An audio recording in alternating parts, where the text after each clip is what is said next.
ఈ రెండు తింటే ఆ లోపం నివారించవచ్చు. ఏ లోపం?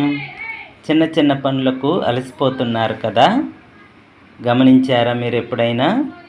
నిద్రలో కాళ్ళు కదిలించటం, దురదలు రావడం జరుగుతుందా మీకు?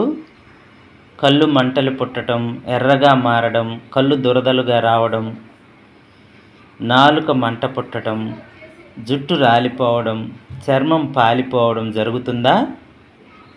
చూసుకోండి, చెక్ చేసుకోండి. గుండె వేగంగా కొట్టుకోవడం జరుగుతుంది కదా మీకు?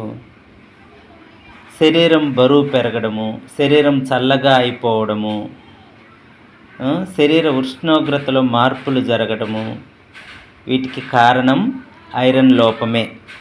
మన శరీరంలో ఐరన్ తగ్గిపోయింది కాబట్టి ఐరన్ పుష్కలంగా ఉండాలంటే రోజు చిన్న బెల్లపు ముక్కను చప్పరించండి. వారానికి 2 సార్లు గోంగూర తినండి. లైక్ చేయండి.